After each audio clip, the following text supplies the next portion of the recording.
एक आर्टिकल के एमआरपी पे 3 डिस्काउंट दिए, पहला 10%, दूसरा 4%, तीसरा का आता पता नहीं, लेकिन उनके इक्विवेलेंट डिस्काउंट परसेंटेज 19 है। तो बताओ थर्ड डिस्काउंट क्या है? तो ऐसा सवाल जब मैंने आपको परसेंटेज पढ़ा है तो मैंने बताया था आपको, अगर बीच में कोई डाटा मिसिंग है तो कैसे निकालते हैं। देखिए पहला डिस्काउंट 10% है, 10% डिस्काउंट का मतलब 10 से 9 हो गया।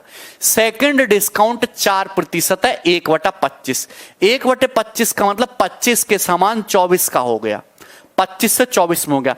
थर्ड डिस्काउंट नहीं पता, थर्ड डिस्काउंट की परसेंटेज नहीं पता। मैंने मान लिया थर्ड डिस्काउंट के इफेक्टिव जो रेशियो आएगा, थर्ड डिस्काउंट की जो इफेक्टिव जो रेशियो आएगा वो आएगा X/Y।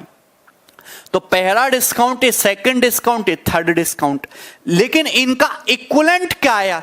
इनका इक्विवेलेंट आया है दोस्तों 19% डिस्काउंट के, इक्विवेलेंट आया 19% डिस्काउंट के।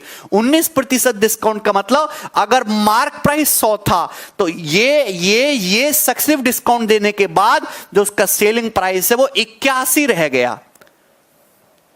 100 से 19 का डिस्काउंट हो गया, यानी कि सेलिंग प्राइस क्या रह गया? 81। डिस्काउंट हमेशा एमआरपी पे दिया जाता है। सक्सेसिव डिस्काउंट देने के बाद जो रेशियो आता है वो एमआरपी और सेलिंग प्राइस का आता है, एमपी से एसपी का। 100 से 81 हो गया। बताइए, बोलो दोस्त, क्या आपको ये बात पता है? कितने बच्चे ऐसे जो ये बात समझ गए? ये बात नहीं समझे तो समझ जाओ।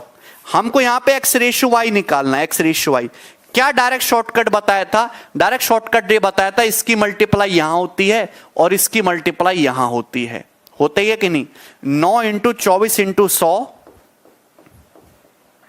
रेशियो 250, 25 दूसरा 250 × 81 बताया था। तो 50 दूनी 100 और ये 5 हो गया, 9 नाम 81 हो गया। ठीक है भाई, किससे जाएगा भैया यहां पे? 3 से, 3 तिया 9 और 3 अट्ठे 24, तो 8 दूनी 16 और ये 15, 16 रेशियो 15, यानी कि थर्ड जो है वो 16:15। थर्ड जो है वो कितना है? 16:15। थर्ड कितना है? 16:15। जो थर्ड जो रेशियो था X/Y की जगह वो कितना था? 16:15 था। अगर 16 से 15 हुआ है चीज, मतलब थर्ड डिस्काउंट कितना था? 1/16 रहा होगा। थर्ड डिस्काउंट 16 रुपए पर 1 रुपए का रहा होगा। 16 रुपए पर 1 का डिस्काउंट यानी कि कितना? 6.25%। 1/16 की परसेंटेज वैल्यू क्या होती है? 6.25%। 6.25%।